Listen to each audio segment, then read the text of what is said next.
పెద్ద మొత్తంలో పసుపు నిజామాబాద్లో పండిస్తారు. మొత్తం భారతదేశంలో ఉన్నటువంటి జిల్లాల్లో పెద్ద మొత్తంలో పసుపు, ముఖ్యంగా నిజామాబాద్ సంబంధించి జాతీయ పసుపు బోర్డు చైర్మన్ పల్లా గంగారెడ్డి గారు ఉన్నారు. మాట్లాడదాం ఒకసారి. నిజామాబాద్లో పసుపు ఈ మధ్య కాలంలో చాలా వస్తుంది. ఒకటే రోజు దాదాపు 50,000 బస్తాలు వచ్చినటువంటి సిచ్యువేషన్. గతంలో రైతులు కొన్ని రోజుల కింద ఏదైతే 2.0 పద్ధతి సరైంది కాదని చెప్పి పసుపు ముట్టడి చేసిన, అంటే ఆఫీస్ ముట్టడి చేసినటువంటి యత్నం. ఏంది పసుపు రైతుల పరిస్థితి ఎలా ఉండబోతుంది? ఇప్పుడైతే ధర రావట్లేదు అంటారు, ఫ్యూచర్లో ఎట్లా ఉండబోతుంది? ఈ రోజు దేశవ్యాప్తంగా అనేక మార్కెట్లో డే బై డే నాకు రోజువారీగా కూడా నాకు మార్కెట్ రేట్స్ వస్తాయి. దాంట్లో అన్ని చోట్ల కంటే ఇక్కడ నిజామాబాద్లో కొంత రేటు తక్కువ ఉండడానికి కారణం ఏంటంటే ఇక్కడ మ్యాచర్ పర్సెంటేజ్ ఎక్కువ ఉండడం జరుగుతుంది. కాబట్టి ఇక్కడ కూడా మంచి రేటు వస్తుంది. గతంలో కంటే ఇలా 15,000 రూపాయల రేటు, 16,000 రేటు కూడా వస్తుంది. మంచి రేటు, రైతులు చాలా సంతోషంగా ఉన్నారు. కాకపోతే కొంత డ్రై చేసి తీసుకొస్తే ఇంకా రేటు వచ్చే అవకాశం ఉంటుంది. ఈనామ్ 1, ఈనామ్ 2 విషయంలో కొంత క్లారిటీ ఇవ్వదలుచుకున్నాను నేను. గతంలో ఈనామ్ 1 పేరు మీద కొంత గందరగోళం జరుగుతుంది. ఈనామ్ 1 పేరు మీద కొంతమంది బ్రోకర్స్ లేకుంటే ఏజెంట్లు మళ్ళీ దాన్ని మార్కెట్కి తీసుకొస్తున్నారు. రకరకాల ఇది ఇబ్బంది అవుతుందని చెప్పేసి ఈ పాలసీ ఇక్కడనే కాదు, దేశవ్యాప్తంగా ఈనామ్ 2 తీసుకొచ్చి ఈనామ్ 2లో కొత్తగా మెన్షన్ చేయాల్సింది ఏం లేదు. ఆ రైతు పాస్బుక్ నంబరు,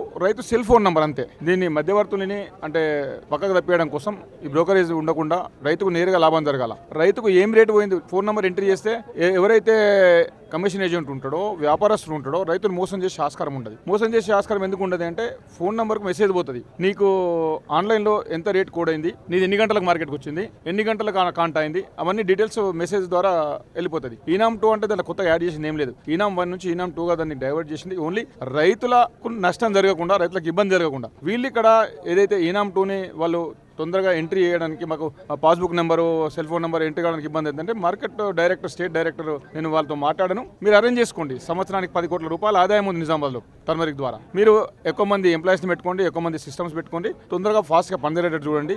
ఆ రకంగా మీరు పనిచేసి రైతులకు లాభం చేయాలా, రైతులకు అన్ని విధాల సౌకర్యాలు కల్పించాలని చెప్పేసి నేను చెప్పడం జరిగింది. ఈనామ్ 2 గురించి అధికారులే ముఖ్యంగా వాళ్ళకి అవగాహన కల్పించాల్సినటువంటి పరిస్థితి ఉండేది. మరి అధికారులు గతం నుంచే చేసుకుంటూ వస్తే ఇప్పుడు ఈనామ్ అయితే సక్సెస్ అయ్యే విషయం ఉంటుండే కదా, అంటే అధికారుల నిర్లక్ష్యం ఏంటి అసలు? ఈనామ్ 1లో వాస్తవంగా ఏదైతే ఎంట్రీ, ఫోన్ నెంబర్ ఎంట్రీ కానీ, పాస్బుక్ నెంబర్ ఎంట్రీ కానీ అటువంటి సిస్టమ్ లేకుండే. ఈనామ్ 2 ద్వారా గతంలో జరిగినటువంటి చిన్న పొరపాట్లు ఇవన్నీ జరుగుతున్నటువంటి అధికారుల దృష్టికి, ప్రభుత్వం దృష్టికి రావడం వల్ల ప్రభుత్వం ఈనామ్ 2ని తీసుకొచ్చి అందరికీ బాగా జరగాల, రైతులకు ఎటువంటి ఇబ్బంది జరగదన్న ఉద్దేశంతో తీసుకురావడం జరిగింది. కానీ దీన్ని ఈ సీజన్ కంటే ఒక 1 మంత్ ముందు తీసుకొచ్చి అందరికి అవగాహన కల్పించి చేస్తే బాగుంటుండే అనేటువంటి విషయంలో అందరూ అభిప్రాయం వ్యక్తం చేస్తున్నారు. దాన్ని ఆసరా చేసుకుని మనం కూడా నేషనల్ అడిషనల్ సెక్రటరీతో మాట్లాడి ఒక 1 వీక్ దీన్ని వాయిదేయించడం కూడా జరిగింది. 1 వీక్ తర్వాత మళ్ళీ దీన్ని కంటిన్యూ ఈనామ్ 2 ద్వారా రైతులకు ప్రతి సమాచారం తెలియాలని, మార్కెట్లో ఏ రేటు పోతుందనేది కూడా తెలుసుకోవడం కోసం ఇలా దేశవ్యాప్తంగా అనేకమైన మన పక్కన ఉన్నటువంటి నాందేడ్ కానీ, బస్మత్ నగర్ కానీ, సాంగ్లీ కానీ, అదేవిధంగా కర్ణాటక కానీ, సమరాజ్ నగర్ కానీ, అదేవిధంగా మనకు సేలంలో ఉన్న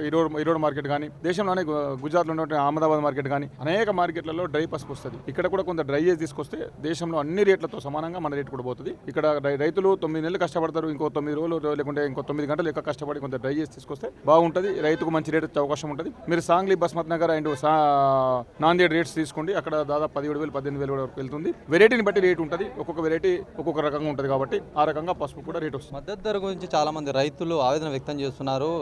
ముఖ్యంగా రైస్ కావచ్చు, వివిధ కొన్ని పంటలకైతే మద్దతు ధర ఉంది, పసుపుకు మాత్రం లేని అవకాశం ఏంది? ఆ పసుపు బోర్డు ఏర్పాటు చేసి మాకు మద్దతు ధర రాకపోవడం బాధాకరం అని చెప్పి ఆవేదన వ్యక్తం చేస్తున్నారు రైతులు. పసుపు బోర్డు ఏర్పాటైన తర్వాత పసుపు రైతుల కోసం అవగాహన సదస్సులు నిర్వహించడం, పసుపు రైతులకు సంబంధించినటువంటి బాయిలర్స్, పాలిషర్స్ అండ్ టార్పాలిన్స్ కూడా సబ్సిడీ పై ఇవ్వడం. ఏదైతే ఇండివిజువల్ ఫార్మర్ అయితే 50% సబ్సిడీ, SC, ST ఫార్మర్ అయితే 75% సబ్సిడీ, ఫార్మర్ ప్రొడ్యూసర్ ఆర్గనైజేషన్స్ అయితే 300 మంది సమూహాలకు వాళ్ళకి 90% సబ్సిడీ మీద అనేక మందికి బాయిలర్స్, పాలిషర్స్, టార్పాలిన్స్, ఈ మధ్య గ్రేడర్స్ కూడా ఇవ్వాలనే నిర్ణయం తీసుకోవడం జరిగింది. రేపు ఫ్యూచర్ లో వాళ్ళకి పసుపు భూమి నుంచి తీసేటటువంటి మిషన్లు కూడా ఇవ్వాలని దాన్ని కూడా ట్రయల్ నడుస్తుంది. రైతులకు పసుపు బోర్డు వచ్చిన తర్వాత అనేక సౌకర్యాలు కూడా కల్పించడం జరుగుతుంది. అదేవిధంగా పసుపు బోర్డు ద్వారా అనేకమైనటువంటి ఎక్స్పోర్ట్ ప్రమోషన్స్ చేస్తున్నాం. కాబట్టి ఈ దేశంలో బయర్ సెల్లర్స్ మీట్స్ తో పాటు ఎక్స్పోర్ట్ ప్రమోషన్స్, ఎక్స్పోర్టర్స్ తో మీట్స్ పెట్టి మన పసుపుని ప్రపంచాల్లో ఏ దేశాలకు అవసరం ఉంది ఆ దేశాలకు మనము భారతదేశం నుంచి ఏ రకంగా పంపాలనే ఉద్దేశంతో గతంలో 1800 కోట్ల ఉన్నటువంటి ఎక్స్పోర్ట్ ని 2200 కోట్ల తీసుకురావడం జరిగింది. ఎక్స్పోర్ట్ ఉండడం వల్ల భారతదేశంలో డిమాండ్ ఉంది. ఏరియా తగ్గలేదు, ఎక్కడ కూడా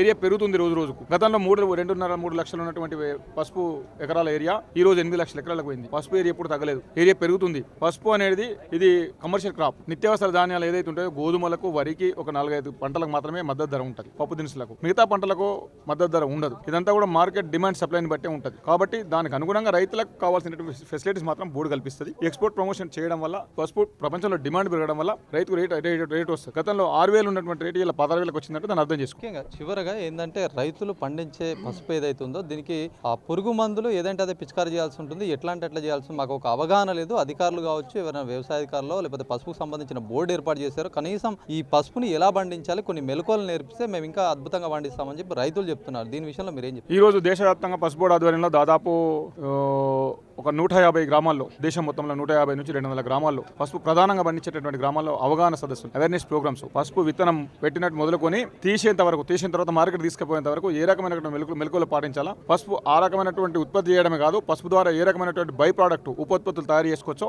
ఆ విషయాలను కూడా అవగాహన పవర్ ప్లాంట్ ప్రజెంటేషన్ తోని అవగాహన కల్పిస్తా ఉన్నాం. ఈ నిజామాబాద్ జిల్లాకు సంబంధించినటువంటి అనేక గ్రామాల్లో మేము నిజామాబాదే కాదు, నిర్మల్ కాదు, జగిత్యాల కానీ ఈ 3 జిల్లాల పసుపు ప్రధానంగా వండుతాయి. కాబట్టి ఈ 3 జిల్లాలో కూడా అవగాహన సదస్సులు ఏర్పాటు చేసిన జరిగింది. మన నిజామాబాద్ జిల్లా షెట్పల్లిలో కానీ, ఆలూరులో కానీ, దేగంలో కానీ, నూత్పల్లిలో కానీ అనేక చోట్ల అవగాహన సదస్సులు ఏర్పాటు చేసి పవర్ ప్లాంట్ ప్రజెంటేషన్ కూడా ఇవ్వడం జరిగింది. ఓవరాల్గా పసుపు మొత్తంలో ఏదైతే జిల్లా వ్యాప్తంగా పెద్ద మొత్తంలో పండించారు, రైతులు కూడా దాదాపుగా 26,000 మంది రైతులు పసుపు పండించారంటే అర్థం చేసుకోవచ్చు పసుపుకు ఉన్నటువంటి ప్రాధాన్యత. దాదాపుగా 25,000 ఎకరాలకు పైగా కూడా పసుపుని పండిస్తున్నటువంటి సిచ్యువేషన్. మరి ఒకే రోజు దాదాపు 50,000 బస్తాలు వచ్చినాయంటే అర్థం చేసుకోవచ్చు నిజామాబాద్ అతిపెద్ద మార్కెట్ అని చెప్పొచ్చు. తర్వాత సాంగ్లీ మార్కెట్ తర్వాత ఏదైతే అక్కడ ఉన్నటువంటి ధర ఎక్కువ వస్తుందని చెప్పి కొంతమంది రైతులు అక్కడ వెళ్తున్నారు. ఇక్కడ నిజామాబాద్ పెద్ద మార్కెట్ కు రైతులు వస్తున్నారు. రైతులకు సంబంధించి ఇప్పటికీ అన్ని ఏర్పాట్లు చేశాము. మద్దతు ధర అనేది కేవలం కొన్ని పంటలకు మాత్రం ఉంటుంది. కాకపోతే పసుపుకు మంచి రేటు అందించే విధంగా కృషి చేస్తామని పల్లె గంగారెడ్డి అయితే చెప్తున్నటువంటి సిచ్యువేషన్. కెమెరా పర్సన్ సందీప్తో శ్రీనివాస్, అభినవ్ భారత్, నిజామాబాద్.